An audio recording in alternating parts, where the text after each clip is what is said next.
The 9th and 10th centuries were turbulent years for the papacy of Rome. Caught up in the political machinations of Europe, the Vatican saw a rapid succession of popes come and go. The situation reached the peak of absurdity with the posthumous ecclesiastical trial of Pope Formosus in January 897, an event commonly referred to as the Cadaver Synod or the Cadaver Trial.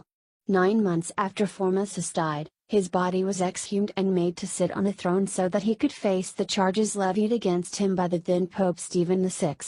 Dressed in all the fineries of papal vestments, Formosus faced accusations of perjury, coveting the papacy as a layman, and violating church canons while he was pope. Defended by a mere deacon and obviously incapable of defending himself, the dead pope was found guilty on all counts.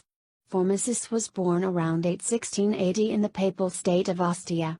Given the deplorable record-keeping of those days, little is known about his life before becoming a cardinal bishop in 864. For the next decade or so, he worked as a missionary in Bulgaria and France. In 872, he was considered for the papacy but did not obtain the position. He was then asked by the Bulgarians to be the Archbishop of Bulgaria, but he was denied this post by Pope Nicholas I. Sick of all the politics of Rome, Formosus decided to leave the city for good. Before he left, he convinced Pope John VIII to have the King of the Franks, Charles the Bald, crown the Holy Roman Emperor. Charles II, as he became, ruled for 2 years in an ill-fated venture against the Saracens. Fearful of a potential rival for the papal throne, John VIII accused Formosus of corrupting the Bulgarians and undermining the authority of the Holy See because the Bulgarians did not want any bishop except Formosus. In 876, Formosus was excommunicated from the church. However, when John VIII was killed in 882, first the assassin poisoned him and then, impatient at the slow-working poison, the assassin bashed his head in with a hammer. Formosus was pardoned of all crimes. Then there was Pope Marinus I, Pope Adrian III, and Pope Stephen V. In 891, Formosus was elected pope, a position he held until his death in 896 of a stroke, officially struck by paralysis, which could also mean a possibly poisoning. While in office, Formosus made a lot of enemies in the upper echelons of power in Constantinople, the Holy Roman Empire, Italy, and within the church itself. He also was persistently bothered by the relentlessly encroaching Saracens. Yet for all this, Formosus was loved by the people. When he died, there were riots in the streets of Rome. To stem the unrest, the church quickly instated Boniface VI as pope. Pope Boniface VI lasted for 2 weeks before he died, either of gout or poison, and his reign was declared null and void. He was succeeded by Stephen V. The charges brought against Formosus during the Cadaver Synod echo those levied against him by Pope John VIII, but were really based on the political demands of a fractious continent.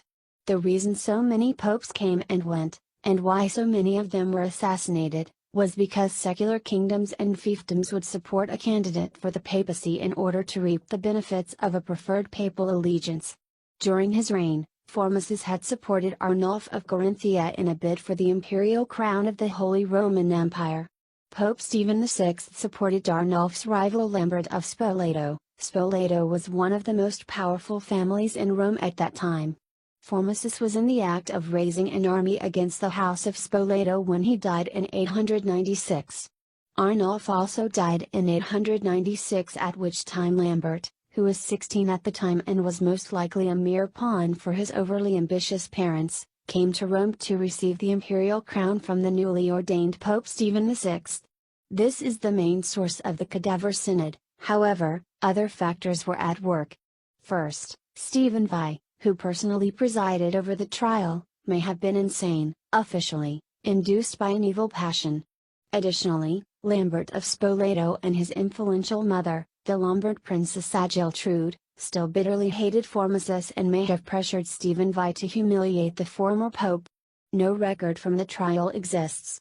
However, we know that Pope Stephen VI had Formosus' body dug up and brought to stand against charges of heresy and other offenses to the church. Formosus was represented by a deacon who crouched in fear behind Formosus' throne.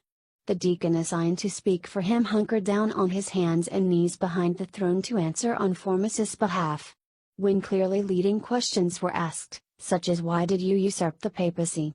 Formos's counsel really let down his client by confessing, because I was evil. Stockton, 2015. Formos was found guilty. He was literally stripped of his robes and deprived his title as pope.